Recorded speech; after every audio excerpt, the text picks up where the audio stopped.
you want to be having some conversation with your child about this and ongoing so they understand why there is a difference here.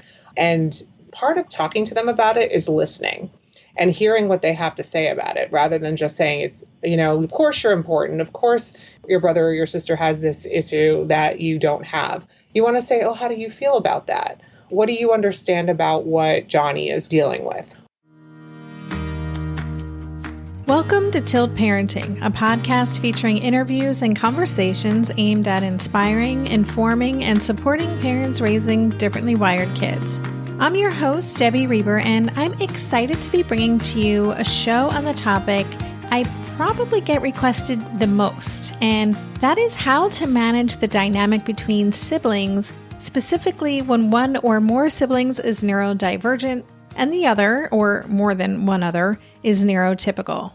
When I was prepping for this episode, I posted on the Tilt Parenting Facebook page and asked for questions for my guest, and I was flooded with so many concerns and challenging scenarios, a lot of overlap there, a lot of really interesting questions. So I searched high and low to find an ideal guest to get into all of it, and I found a fantastic one, Dr. Jill Emanuele. Jill is the Senior Director of the Mood Disorders Center at the Child Mind Institute in New York City, and is a clinical psychologist with a breadth of experience in the evaluation and treatment of children and adolescents with mood and anxiety disorders. I had read an article on Child Mind's website called Siblings Under Stress, and I instantly reached out to get Jill onto the show. So this is a jam-packed episode as we really do get into all of it. How to handle double standards when it comes to time and energy and attention focused on different children, how to talk to our kids about what's happening with their sibling, repairing sibling relationships in the aftermath of intense, aggressive, and even harmful behavior, and so much more. So if you have more than one child and are struggling with what's happening between them, I hope this episode gives you some hope, some great insights, and some practical strategies to bring a little more peace into your day-to-day. Before I get to our conversation, I have a few quick announcements. First, there are several new supporters of this podcast that I wanted to give a shout out to. So a special thank you to Greth Foss, Carla Cram, and Amy Pedato. Thank you so much for being a part of this community and for helping support the production costs for this show. I'm so grateful for your help. And if you too get a lot out of Tilt Parenting and would like to make a small monthly contribution to funding the show, it's really easy to do. Just go to patreon.com/tiltparenting and sign up. You can pledge $10, $5, or even just $2 a month. Again, that's patreon.com/tiltparenting. And now here is my conversation with Dr. Jill Emanuele about managing complicated sibling dynamics. Hello, Dr. Emanuele. Welcome to the podcast. Hello. Thanks so much for having me. I'm super excited that I found you through the Child Mind Institute, which I've been, I share a lot of the resources and great content throughout the Tilt community, and I'm just super excited to be talking about this topic today. But before we get into that, can you just take a few minutes and introduce yourself to the audience and maybe tell us a little bit about the work that you do with the Child Mind Institute? For sure. So I'm a child and adolescent psychologist. I am a psychologist that works mainly with what are called evidence-based treatments that have a research background to support the interventions that we do. And I work with children, adolescents, and young adults who primarily have mood disorders. So depression or sometimes even bipolar disorder, kids whose emotions are really, really big.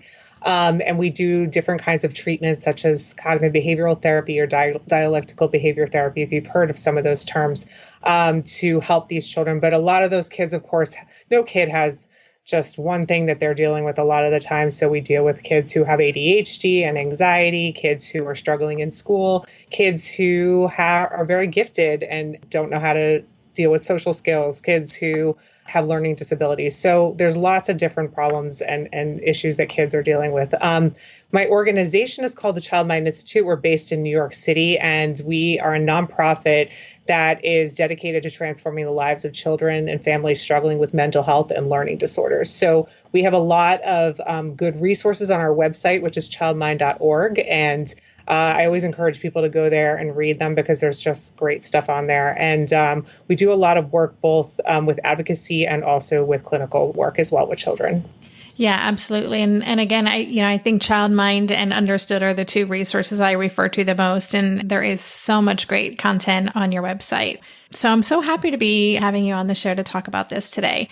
So today we're talking about sibling challenges, and my listeners know that I only have one child. And so I often weave a lot of my personal experiences into conversations, but I can't. And so I always feel kind of at a loss when this comes up when talking with groups of parents. So I actually threw out to my Facebook community that I was going to be speaking with someone about this. And I got a lot of great questions and comments. And there are a number of themes.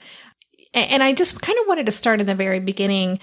One parent wrote that I get more triggered by sibling conflict than anything else. This parent said that she feels she can deal with the child's anger at them, but that when they're being mean to each other, that is the straw that breaks the camel's back. It tips them over. And that was echoed by a lot of people. So can you talk a little bit about what is it specifically about that dynamic between siblings, especially if one's neurotypical and one is atypical, that can be so challenging for parents? Yeah, I could absolutely give some insight into this. Well, first of all, we know that siblings in particular, fight and argue and nag at each other and do little things to annoy each other. And there's, especially in families with a lot of siblings, there's certain ones that get on each other's nerves and others that get along. So it really just depends on the dynamics between the siblings. But then I think when you have a child who's neurotypical and a child who has other special needs, then it really creates a whole nother level where parents are like, why is this happening? Why? So, and a lot of the time it goes toward the kid who's neurotypical. Why are you picking on your brother or sister? Because you know that they have these needs. Or even sometimes it goes the other way where the child with special needs is acting out on their sibling, and the parent understands that why they're doing it, but it's just their tolerance level has just gotten to the point where it's like, I can't do this anymore. You have to stop this. And so it can be very triggering for a parent, because I think underneath the surface, what is it that really is going on? It's about what's the parent's feeling. And if it's an out of control feeling a lot of the time, like I don't want this to be happening. We already have enough stress. We already have enough going on. Why is this that you have to be doing this now when we're just trying to all manage every single day? So I think a parent gets tipped over pretty easily and understandably. So I think that's some of the stuff that's going on. I wonder too if, and I'd love to know if this is something you've seen in your work, a lot of the pain for parents when they're raising a kid who is in some way differently wired comes from that expectation of what their child would be like, not meshing with reality. And so I know so many parents have multiple kids because they really want their kids to have each other, to be best friends and to be supports throughout their lives. And so does that expectation of what they wish it looked like get in the way as well? Oh, I think that's such a huge piece of this. I mean, I think every parent goes into this thinking, okay, this is potentially the way it's going to go. And I have dreams and images of what their child's life is going to be like. And when they realize that it's going to be something different, particularly something that presents a lot of limitations or a lot of challenges, and they know their child's going to be struggling for the rest of their lives, the last thing they're going to want to be doing is to see that child struggle more on a day-to-day basis. And some parents are able to, they go at it right away and they're like, okay, there's these differences there. We have to deal with them. And some parents, it's harder to deal with that. It's very emotional for them. And there's no judgment on either side. And so there's these expectations, you're supposed to act in this way, and then they don't. And it's a continued disappointment. It's a continued trigger. And a lot of the work that we do is to really help the parents come to terms with what the child's strengths are and what their limitations are going to be. And then to accept them, to really fully accept them so they can move forward, not having those false expectations hanging over them. Mm-hmm. So, okay, there's so many different themes that came up, and I'm going to go through some of them. The biggest theme, I think, is this perpetual challenge about attention. Oftentimes the atypical kid requires a lot more. And, I know there are all kinds of metaphors and memes I've seen about what this can look like and how to explain to an NT child why another sibling is getting what seems to be more attention or more supports. Can you talk about that and any strategies for parents who are really struggling with wrapping their head around this concept? Oh, for sure. Isn't time the biggest problem with all of us, and for parents with real challenges with time with their kids? Absolutely. It becomes a huge issue every single day. So we know that a child with special needs has more time demands a lot of the time.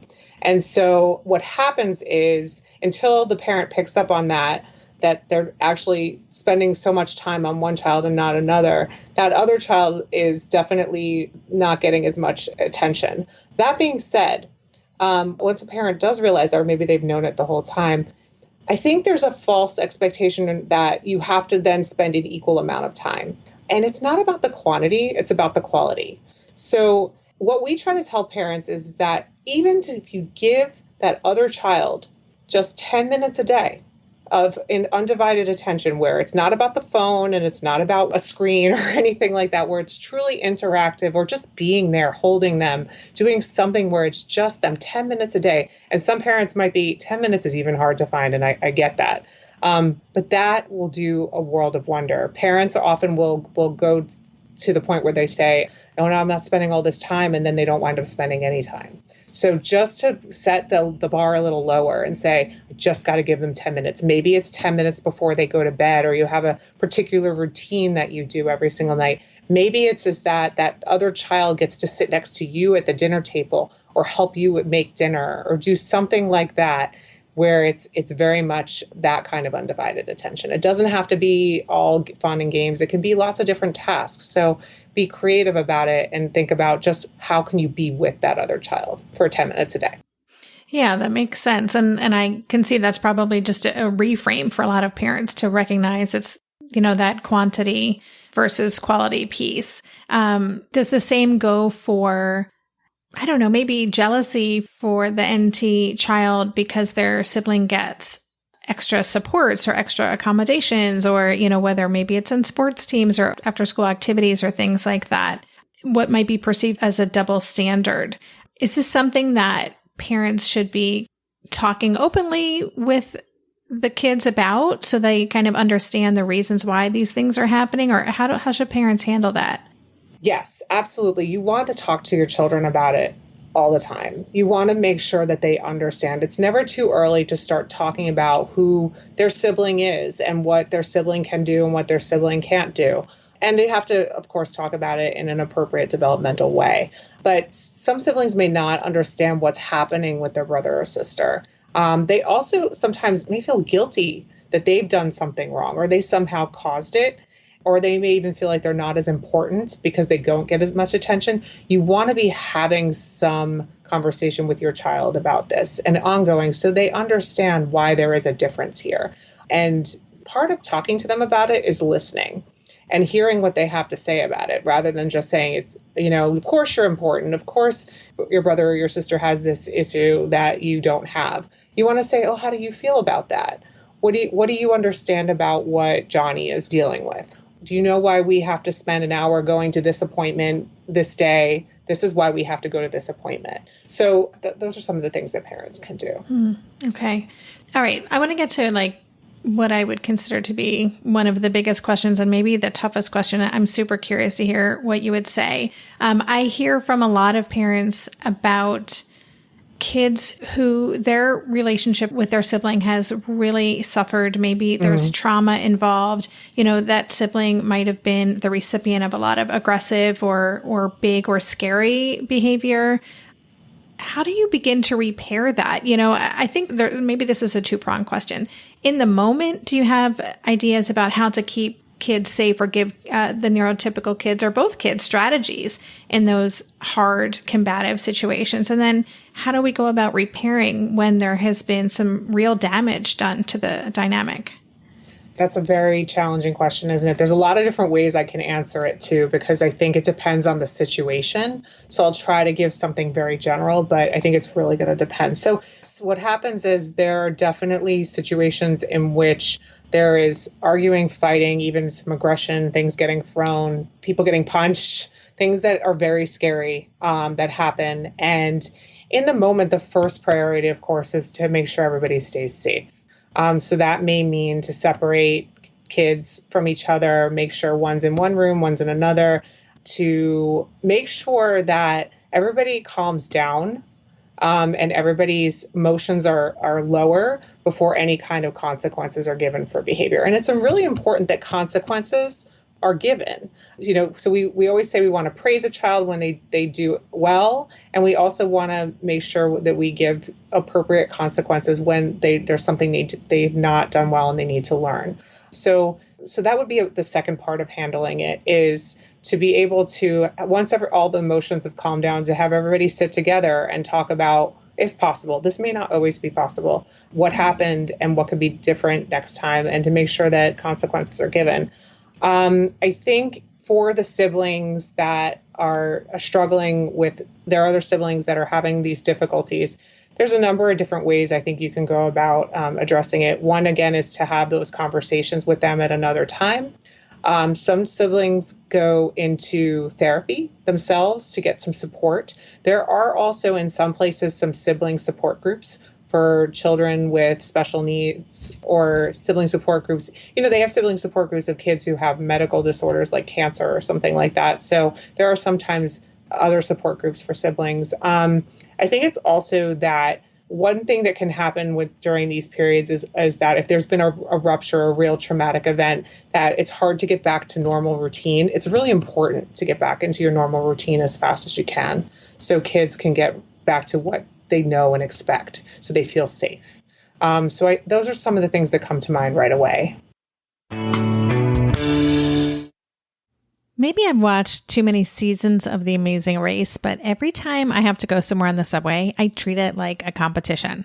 It's all about making the right gut decisions about which route will get me there the fastest. Sometimes those decisions get me where I'm going early, and other times my gambles don't really pay off. Probiotics can't help with most gut decisions, but if your gut needs a little support, Ritual has your back. Their Synbiotic Plus, a 3-in-1 supplement, has clinically studied prebiotics, probiotics, and a postbiotic to support a balanced gut microbiome.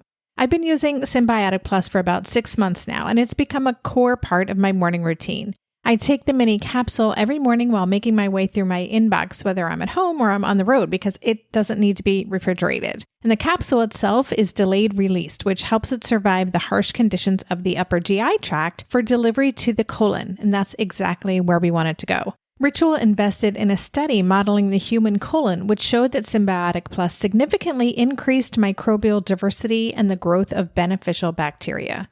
There's no more shame in your gut game. Synbiotic Plus and Ritual are here to celebrate, not hide your insides. Get 25% off your first month for a limited time at ritual.com/tilt. Start Ritual or add Synbiotic Plus to your subscription today. That's ritual.com/tilt for 25% off. During this month of planning and organization for big transitions, rhythms and routines have been absolutely essential for our physical and emotional well-being. So Green Chef nights are reliably and predictably a good night. We know the ingredients will be fresh and prepped, the instructions easy to follow, and the meal delicious. We're all still talking about last week's turkey tacos with mango chimichurri sauce, refried beans, and Monterey Jack cheese. Green Chef contributes to a healthy lifestyle with easy and delicious menus like fresh seasonal salads and grain bowls, and with over 80 weekly meal and market options, plus rotating options to suit a variety of lifestyles, whether Mediterranean, plant-based, calorie-smart, keto, protein-packed, gluten-free. There are always plenty of options to choose from. Whatever you select, you'll get farm-fresh ingredients, organic whole fruits and veggies, and premium proteins, all delivered straight to your door. I love those 4 words. Straight to my door. Oh, and one more thing I love about Green Chef, they have an app, which means it's easy to manage meal preferences and delivery from your phone if you want to. And I, for one, want to. I am in that mode where I'm making the most of little moments like waiting in line at the pharmacy or for the F train to pull into the station to tackle all of those to-dos. So the convenience of an app is key for me. Green Chef has a special offer for Tilt listeners. Go to greenchef.com/tilt50 and use code TILT50 to get 50% off plus 20% off your next 2 months. That's 50% off plus 20% off your next 2 months when you use the code TILT50 at greenchef.com/tilt50. And then in terms of healing that relationship, I can imagine that parents may feel an obligation or pressure to really try to fix things. And I guess I'm wondering what's realistic to expect. Going back again to the sibling who might be the recipient of the aggressive behavior or be kind of recovering from some trauma. I'm assuming we don't want to force them to be a certain way or feel a certain way toward their sibling who they might be still feeling hurt. So what should we expect and how can we help our kids heal from that kind of trauma? Yeah, this is so tricky, isn't it? I think it's really going to depend on the family and the situation and the particular kids involved. But one of the things I see parents do sometimes is they expect the apologies to be flying right away when they're not ready to be given. And one of the things that I think really can hinder is that when you force an apology before it's genuine. And so the child who had the blow up may really believe that they were wronged in some way and don't really compute that their actions were not appropriate. So then the parent is saying, you have to say sorry to your sibling. And they're like, no, or they do it because they think they have to, but they don't really mean it. So the first thing I would say is to really wait until the apologies can be genuine. Sometimes you may want to teach your children to, once again, the emotions have gone down, to maybe do something nice for the other sibling, or maybe an apology letter can be written or something along that line. But what you really want to overall demonstrate is that it can't be just swept under the rug and we're going to move on and we're going to pretend that didn't happen. You want there to be an expectation that there will be a conversation as much as the child is able to do it. It may be just the child who had the blow up listening to the siblings say, you hurt me, and not having to say anything back.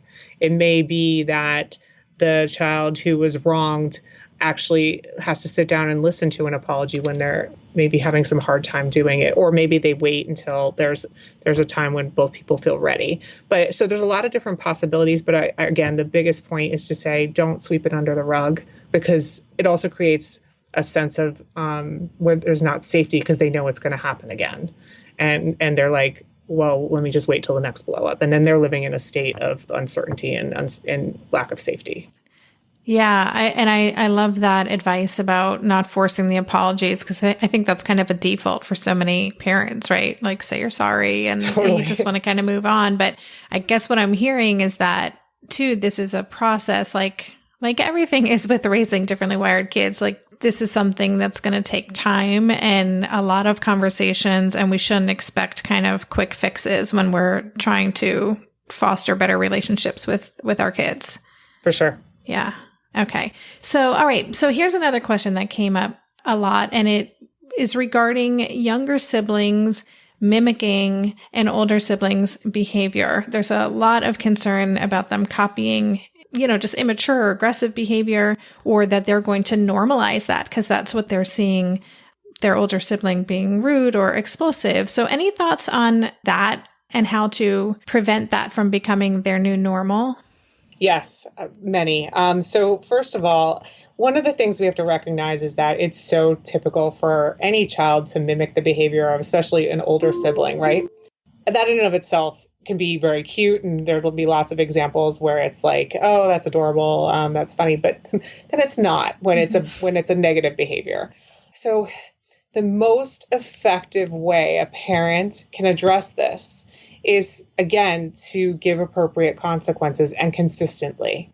So when a child is being rude, both children get a consequence. So the child that has special needs basically has some sort of outburst or is rude in some way, there's an action taken to remedy it. And then the child who is copying sees that and knows that if you do this, you get a consequence. Maybe I shouldn't do this. And then they'll test, because that's what they do, to see if you're going to do it with them. And then you give maybe not the exact same consequence, because it may depend on the age and developmental level, and certainly the child itself, but something that will tell the child, nope, not acceptable. So that it's how you do that. Now, one of the things I'm going to say right out is that parents are exhausted and it's really hard sometimes to be that consistent in giving these consequences and addressing these behaviors. And we're really, really aware of that. So you do the best you can do. You do the best you can and really understand that you have to tackle it on both ends to make sure that the copying gets addressed. Mm-hmm. That's great advice. So, okay, here's another one. And I'm wondering if you have any kind of specific language that might be supportive. Parents want to know how exactly to talk to their NT child about what's going on with the atypical child, especially if the NT kids are really young. And so do you have any specific thoughts on how to have those conversations? Yeah. I'm going to share a perspective that may be a little different and go from there.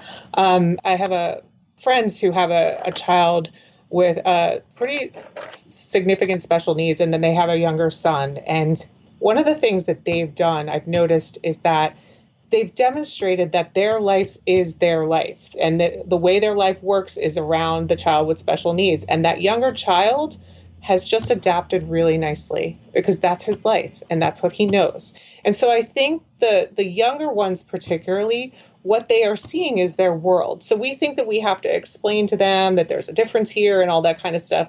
But really, I mean, assuming there's no like major aggression or anything that's really going to affect the younger child in some kind of way, really, I think the first thing you have to do is recognize to see it through your child's eyes and see what they're actually seeing. And at some point down the road, when they start to ask questions, when they say, okay, they're noticing the differences, that's when you start having the conversations. That's when you start to say, okay, yeah, this is where we're different from other people. This is what your brother or sister is dealing with on a day-to-day basis. But before that, just see it through their eyes. See that they may not be seeing the differences that you or other people see. So that's one way I would address it. I think it's important that with labels in particular, it depends on how the labels are used. If people are very much pro labels and use it as a source of pride and use it as a way to define and join a community and be a tribe in some kind of way, then use the labels. If not, then do it the way you feel is best for your family, I guess is the best way I would say it. Yeah, I love that answer that the younger kids may not be seeing the differences, and to really think about it from their perspective, because I really think that younger kids, especially when they're in the toddler preschool years, they may notice difference, but they don't ascribe good or bad to it. It's just, it is what it is. So that's a really great reminder. So it makes me think of another question, and I've heard this from other parents, that sometimes their one child feels an extra responsibility to protect or defend or have their atypical siblings back in public spaces or in school and things like that. And they are concerned that that is a burden to their NT child. Do you have any thoughts on that?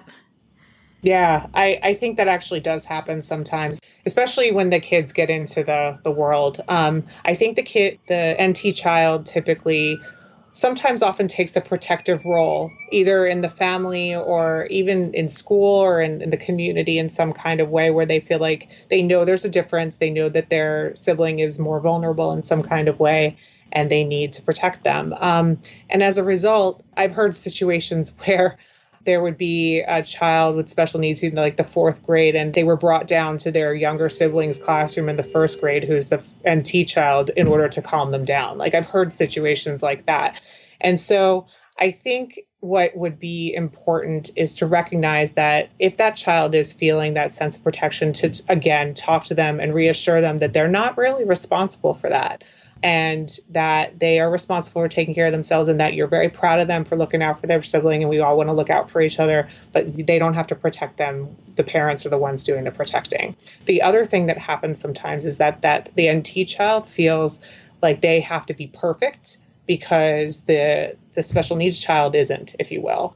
And so they have to be as perfect and well-behaved as possible. And as a result, there might be some perfectionism that happens, or over, being really good when they're not necessarily feeling that way. So you really want to try to tell kids to not to put so much pressure on themselves, that they have to be themselves somehow to make up for that loss in the family, that the other child is having certain struggles.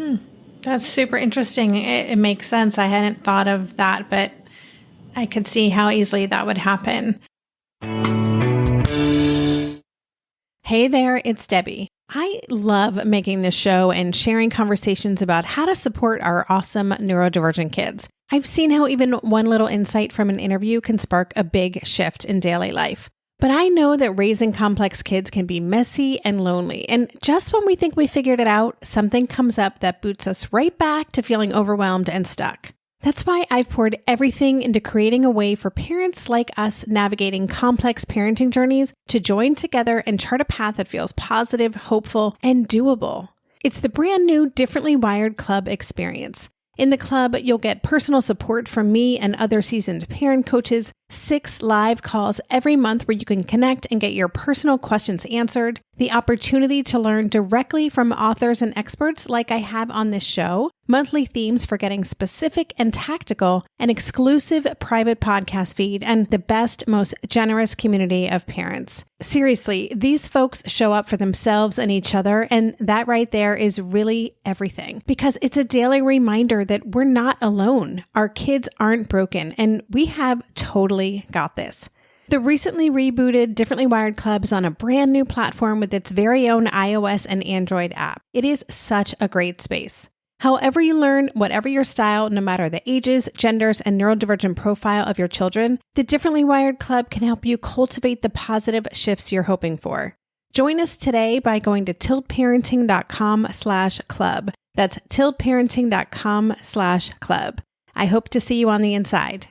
If you're a parent, I invite you to join us at the Mindful Mama podcast, where it's all about becoming a less irritable, more joyful parent. With sometimes hilarious and always thought-provoking experts and friends, at Mindful Mama, we know that you cannot give what you do not have. And when you have calm and peace within, then you can give it to your children. I'm Hunter Clark Fields, and I can't wait to see you there. Listen in to the Mindful Mama podcast.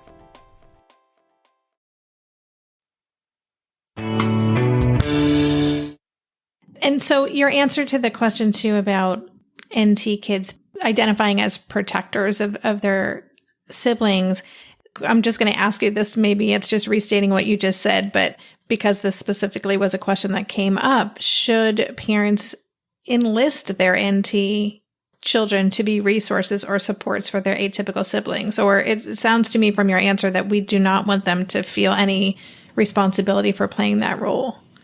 I think, honestly, it's going to depend on the situation. Sometimes the NT kid is the older one, in which case it's just natural that there would be some kind of helping out in families with all neurotypical children. So I do think it's going to depend on the situation. There's going to be situations where maybe the kid does have to help. And also helping can be a sense of pride. Like if a child is in a wheelchair, for example, and needs to be pushed or something like that, that could absolutely be something that would be very helpful. Or maybe you can help go get the supplies with mom that you need to get for your sibling. Maybe that child really enjoys playing games with the child with special needs, and that's the way they contribute. So I think it just depends on the situation. You got to look at it from both perspectives. That makes total sense. So, okay. You've answered so many of the questions because in your answers, which is great. I think this is going to be such helpful information for listeners. But one of the things that people want to know is if their kids have such different interests and are just very different personality types, there's a concern of wanting them to get along. So any suggestions, ideas about how to help them get along or maybe find common ground or maybe it goes back to that question, what should our goals be in terms of their relationship with each other? Right. Okay. I can think of this from two different perspectives. You want there to be a joining. You want the kids to get along or have something in common that they can be together with. And you also want them to have their independent lives, right? So what can be done? I think in any family, think about this. There always seems to be especially when you have a number of siblings, the two that are complete opposites, right? Who don't have anything in common, who don't really get along in certain ways, or don't really just spend time together.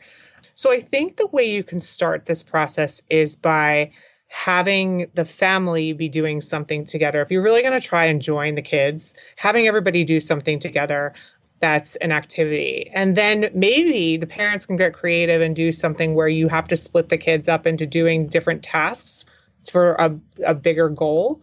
But you want to try to introduce ways in which they can get to know each other on a different level, if you will.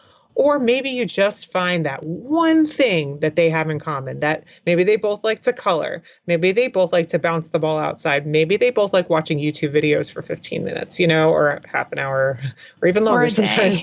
Or a day. Right, let's be realistic.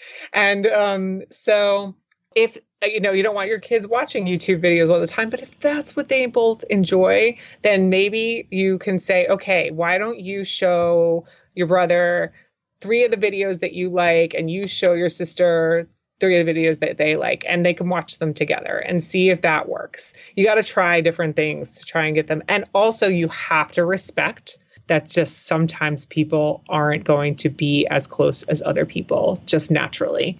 And so honor that. Some kids are going to get along better than others, but as long as they're engaging with each other in some kind of way, and they're not just ignoring each other 24/7, that's something. Awesome. So, okay, I want to just ask you then, I feel like we've talked about comparisons and resentment and respectful relationships and some of the major themes in your work in working with families and kids. Are there any common sibling dynamic challenges that we didn't talk about that you would want to make sure we cover in this episode? That's a great question. So we've gotten the ones that really get along and protect each other a lot. The ones that don't get along, we can talk just a tiny bit about single children, and then there's also the kids that are in like families with lots of kids. I would say with kids who are only children, it's important, especially if they're a child with special needs. It's really important if you're a parent with special needs or of a child with special needs that you have your tribe and your community. So your podcast and other communities that are here to support and give guidance and just community and tribe, that's super important. But your children need that too. So if it's an only child, to be able to find some sort of community or tribe for them in a similar kind of way, so that they have that ability to really have those interactions that they don't necessarily have with a sibling. But there's also benefits to being an only child for sure. And in terms of other dynamics, I would say that there's sometimes with kids with special needs where the other kid will try to pretend or imitate that they have something wrong with them. And then they start to act out in different ways or even the same way and to be able to say, well, you get all this attention for having something wrong with you. I must have something wrong with me then. And so you have to address that dynamic as well, because you want them to really feel like, hey, you know what, you're great the way you are, and I'm going to give you the attention that you need for being who you are. So that can get really difficult sometimes. And does that then just go back to making sure that you are having that quality time with your child and making sure and that they're getting the reinforcement they need for who they are? Yeah, it goes to that. And also learning, just as much as you want to praise behaviors, you also want to ignore behaviors that you don't want to see anymore. So if they start acting in a certain way is not their thing, you ignore it. You don't respond to it. Mm-hmm. We call it active ignoring. And it's a very powerful tool, because then they realize they're not going to get attention for doing something that's not really about them. Active ignoring. Okay. Active ignoring. That is going to be my word of the week. I kind of love that.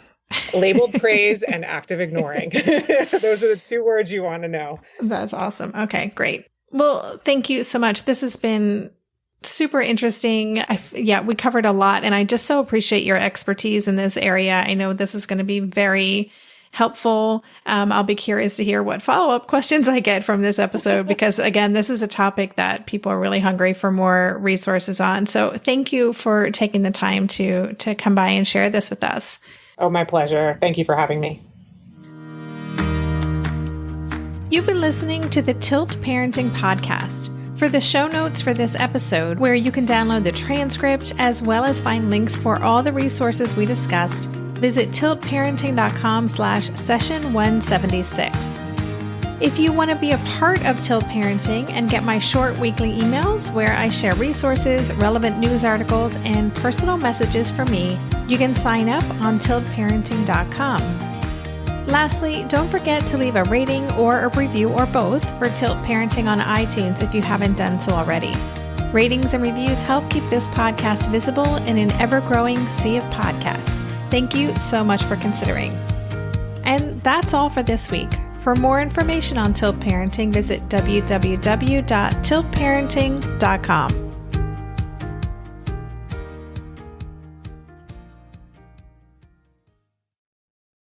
Are you overwhelmed by the things that get in the way of you doing what you want to do? Are you looking for ways to simplify life to better align with your values? Do you want to create space in your schedule so you have room for more of the good stuff? Play, joy, relationships, gratitude, and more? If you answered yes to any of these questions, I invite you to check out Edit Your Life, a podcast to help you edit the unnecessary from your life so you have more room to enjoy the awesome. Through episodes with me, Christine Coe, and a range of super smart, compassionate, and thoughtful guests, you'll come away with big picture insights and practical ways to declutter your home, schedule, and mental space without getting bogged down by perfection. I have always believed that small moments and actions matter tremendously. My goal is to help you find agency and space in your life through doable baby steps that will leave you feeling accomplished instead of overwhelmed. Check out Edit Your Life wherever you enjoy your podcasts.